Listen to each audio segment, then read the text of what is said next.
Day 183 of the Ukrainian war map, also known as Russia's despicable invasion of Ukraine. Jozzy here, and today is another update as I take a more simplified and down-to-earth approach to the happenings on the ground in Ukraine. And as always, I like to start off with the military losses there, so I'll load those ones up. And of course take these figures with a bit of a grain of salt. However, I have scoured the internet for Russia's version of events here. And as it turns out, the Russian government has not published its own losses since March 25th, when it gave a total of 1,351 killed and 3,825 Russian soldiers wounded. So about 5,000 Russian troops out of action in 30 days at the beginning of the war.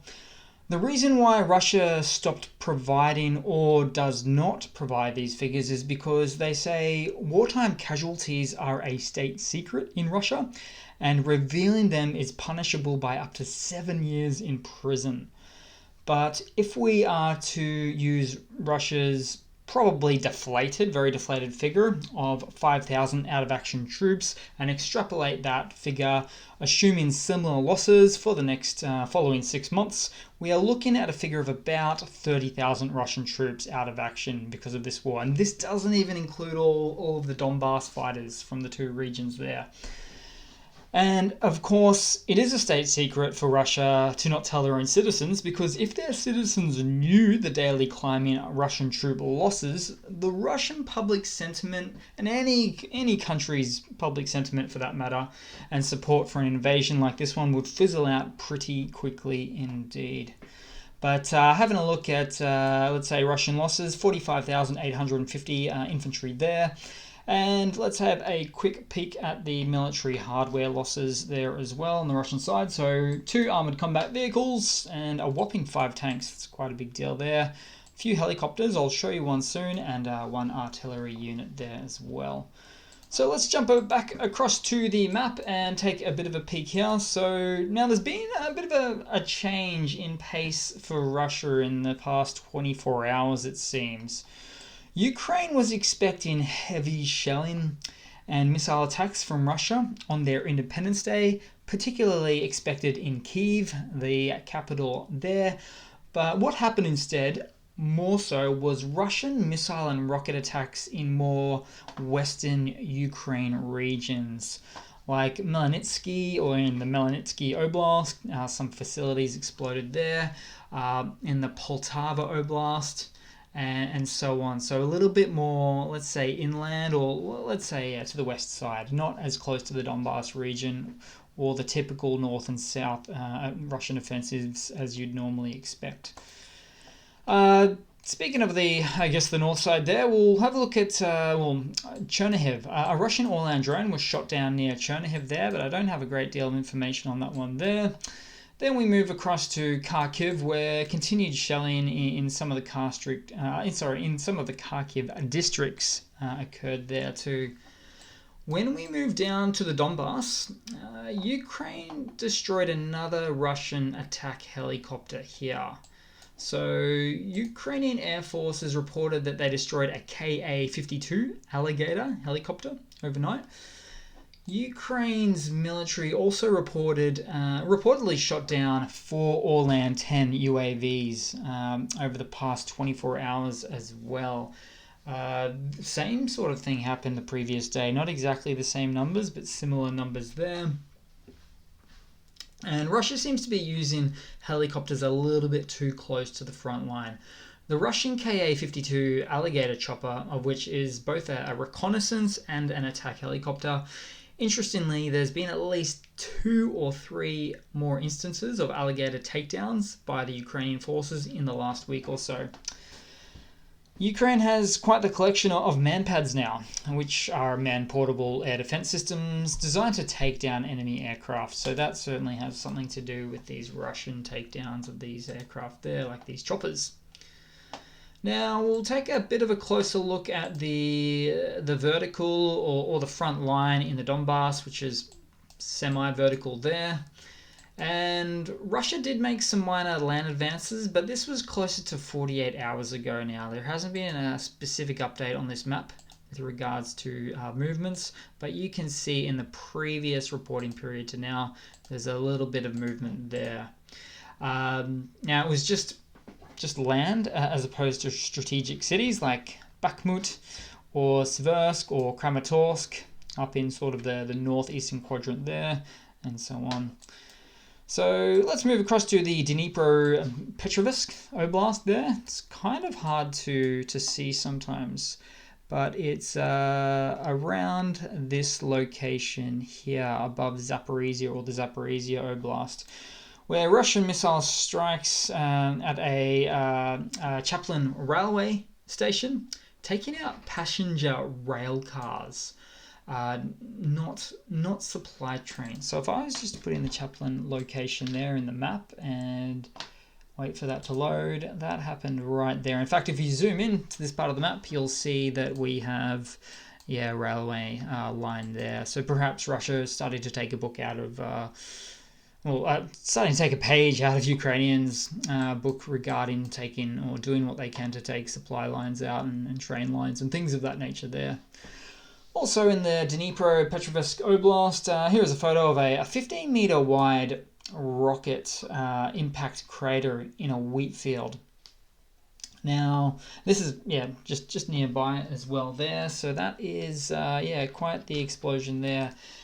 These are from heavy Russian ordnance that don't really normally they're not that precise normally. So this is just in a field, for instance.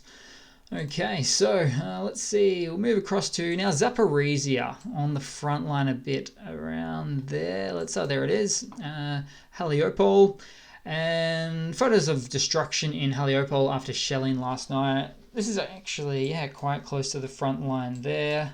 That would be a nice strategic city, of course, and highways of sorts for Russia to take. But at this point, just shelling from afar for the Russian forces.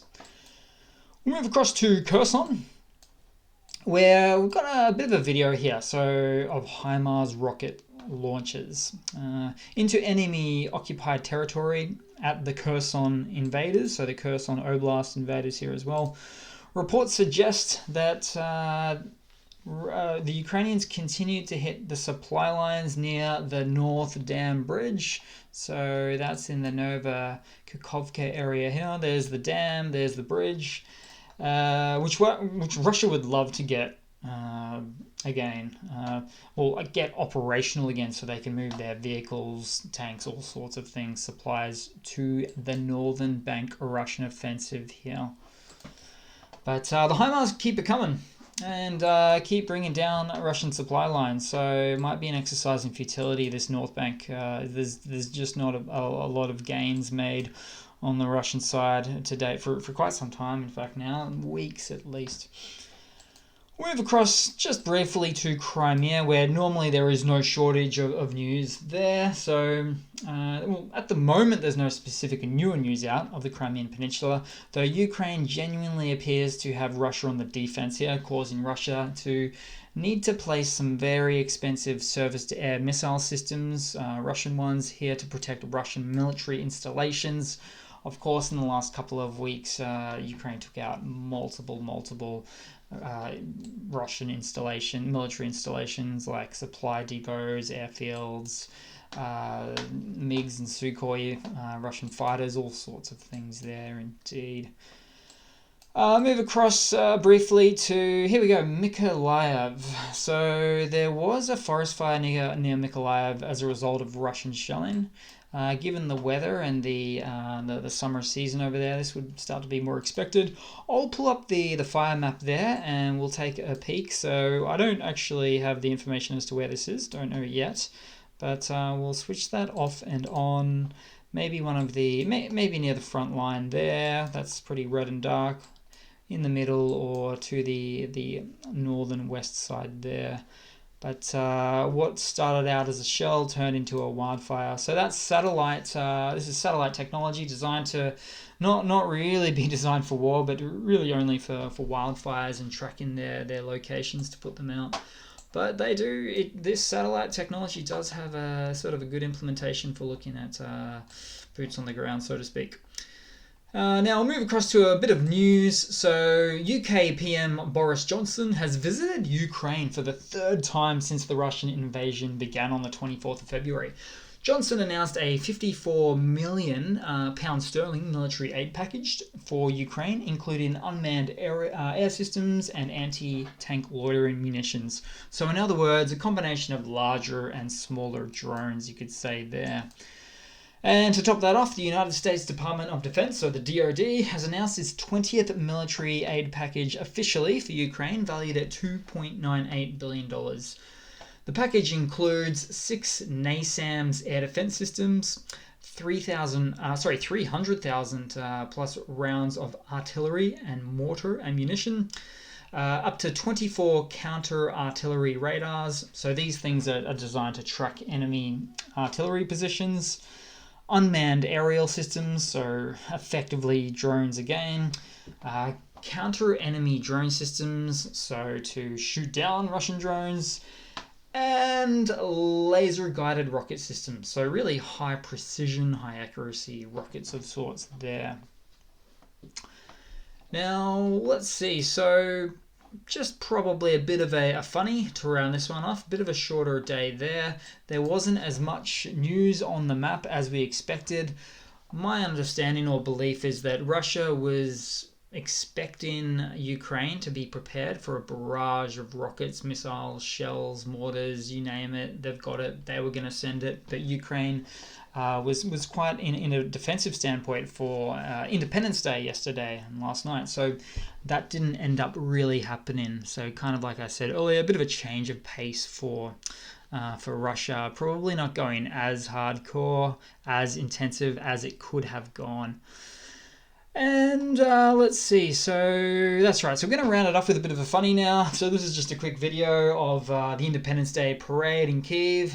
So we have here one of the captured and destroyed Russian vehicles on display with a street cat taking a dump on its remains. I can't play the audio for YouTube copyright reasons, but it's got quite epic sounding. I believe it's a band called M83, epic music when the drop occurs, so to speak. So thanks again, guys. Please leave a comment, subscribe, hit that like button. And definitely hit the like button. Show all those trolls in the comments who's who. Don't necessarily engage with them. It can be funny, but it can take up too much of your time. And yeah, I do hope to see all of you guys there in the next one. Cheers.